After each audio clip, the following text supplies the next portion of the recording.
Welcome to California. First day of site visits was successful. The weather outside was not very cooperative. We survived the rain from the day and the cool weather.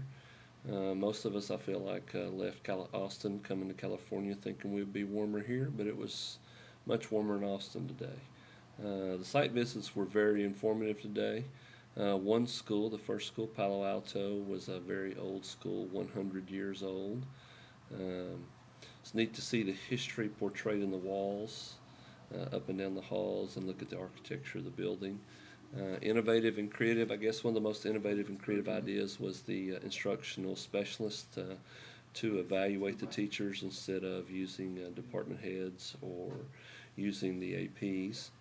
The other idea was the teachers working with students to have an activity period. Each teacher is responsible anywhere from 20 to 40 kids.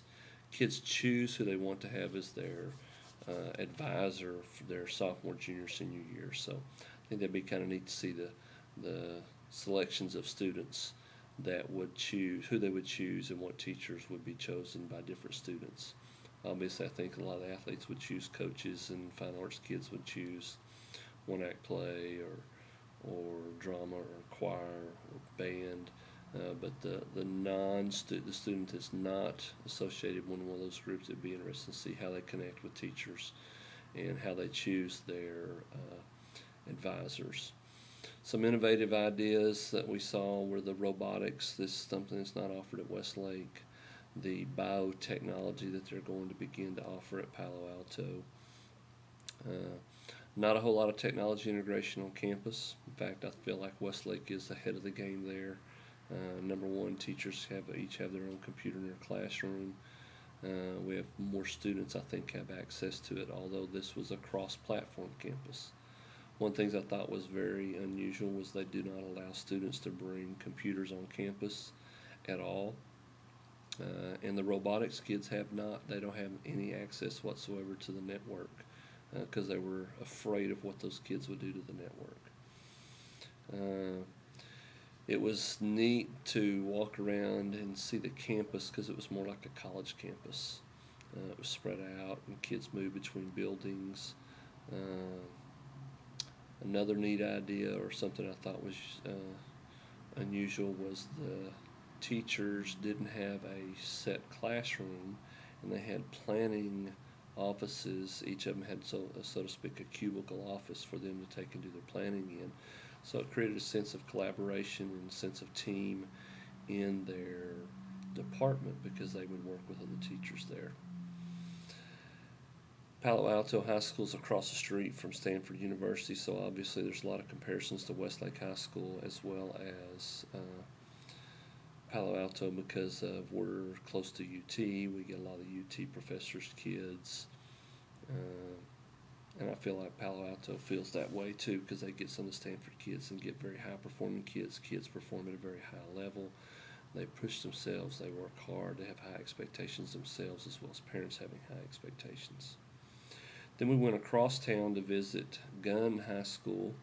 The difference between Gunn versus Palo Alto, we had a single tour guide, so to speak. The principal met with us, answered all of our questions, was very informative. But then when we went to Gunn High School, we had a team, 3 administrators, and then a technology coordinator on campus, a staff development coordinator on campus, and then we moved about the campus looking at various subject areas, and various parts of the building. They also had robotics.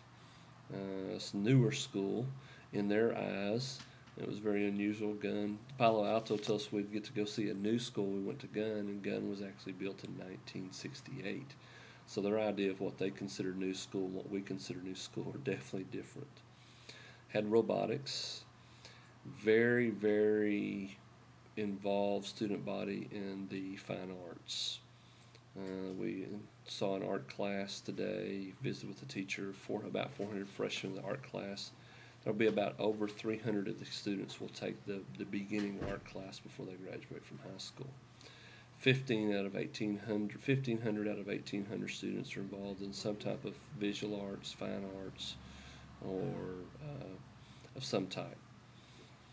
They also did a great job of displaying student artwork on campus and around campus and in various buildings, not only in the arts, but also in the other classrooms. They did a lot of displaying student work and student presentations on the walls and in the halls. The one common thing I thought was very unique about both schools today was the prep planning area in the science rooms.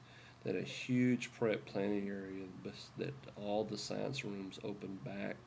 The back side of the classroom opened in a prep and planning area, and they actually had teachers' aides, student aides, and teachers' assistants who helped with the preparation of preparing for labs so that they could actually have more labs so teachers would have that ability.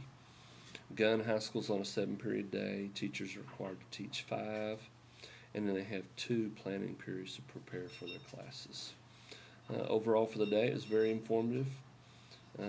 Enjoyed looking at the schools and getting some ideas, getting some feedback from those schools, as well as getting to share a little bit about Westlake High School. Tomorrow we get ready to go to visit Harvard Westlake, which is a private school in the LA area. So we get on the plane. We're supposed to be ready to check out of the airport at 7 o'clock in the morning. It's now 11:30 at night, so I'm signing off now.